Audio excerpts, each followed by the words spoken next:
নমস্কাৰ ছাত্ৰসকলক স্বাগতম জনাইছোঁ আছাম টি চি ইউটিউব চেনেলটোলৈ। মই যে আপোনাৰ মাজলৈ আহিছোঁ ক্লাছ 8ৰ সমাজ বিজ্ঞানৰ প্ৰথম লেচনৰ তৃতীয় পাৰ্টটো, অৰ্থাৎ ইয়াৰ আগত দুটা পাৰ্ট দিছোঁ।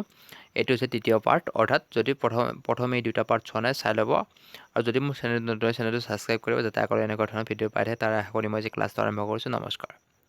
কুৱেশ্যন নম্বৰ 7, চমু টোকা লিখা।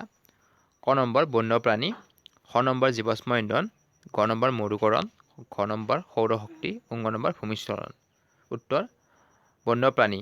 হাবিত বাস কৰা সৰু বৰ জীৱ-জন্তু, চৰাই চিৰিকটি, উদ্ভিদ, সৰীসৃপ, উভয়চৰ প্ৰাণী, কীট পতংগ ইত্যাদিবোৰক বন্যপ্ৰাণী বুলিব পাৰি।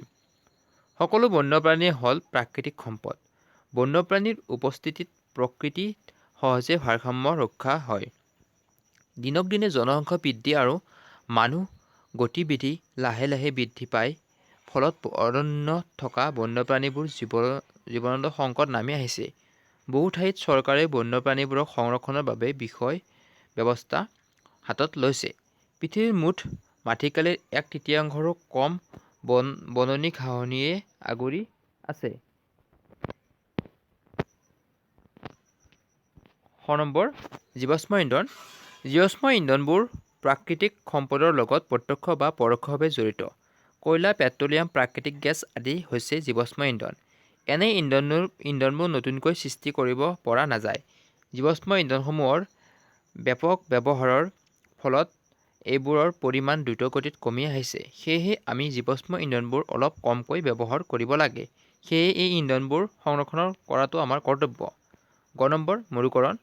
প্ৰাকৃতিক বা মানৱজনিত কাৰণত মৰুভূমিৰ প্ৰসাৰ ঘটাকে বা নতুনকৈ মৰুভূমিৰ সৃষ্টি হোৱাকে মৰুকৰণ বুলি কোৱা হয়। অধিক উৎপাদন পাবৰ বাবে একেডৰা মাটিতে বেছিকৈ সাৰ, ৰাসায়নিক দ্ৰব্য, জলসিঞ্চন আদি প্ৰয়োগ কৰি বাৰে বাৰে খেতি কৰি থাকিলে মাটিৰ উৰ্বৰতা নষ্ট হয়, পানী ধৰি ৰাখিব পৰা ক্ষমতা কমে আৰু ভূগৰ্ভৰ জলস্তৰ নিম্নগামী হয়।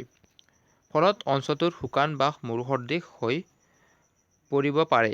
মৰুভূমিৰ দাঁতিকাষৰীয়া অঞ্চলত বননি ধ্বংস আৰু অধিক পশুচাৰণেও মৰুভূমিৰ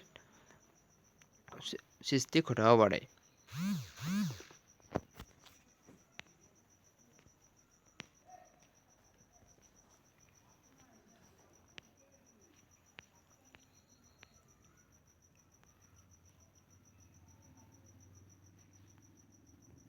ঘ নম্বৰ সৌৰশক্তি। সূৰ্য অফুৰন্ত শক্তিৰ ভঁৰাল। আমি প্ৰত্যেক দিনেই সূৰ্যৰ তাপ আৰু পোহৰৰ পাই থাকোঁ।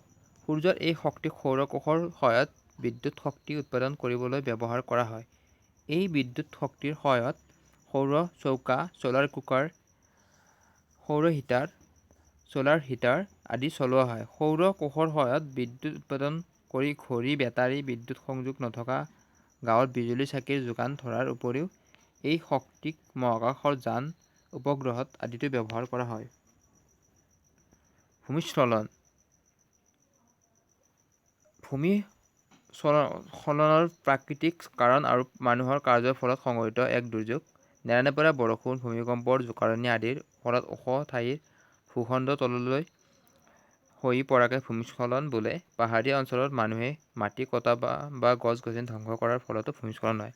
আজিৰ ক্লাছটোত ইমানখিনি আছিল। নেক্সট আৰু এটা বা দুটা পাৰ্ট হ'ব, মই সেইখিনি ক্লিয়াৰ কৰি দিম। সকলোৱে ভালকৈ পঢ়িব, তাৰ আশা কৰি মই আজি ক্লাছটো ইমানতে সমাপ্ত কৰিছোঁ। নমস্কাৰ, জয় অসম।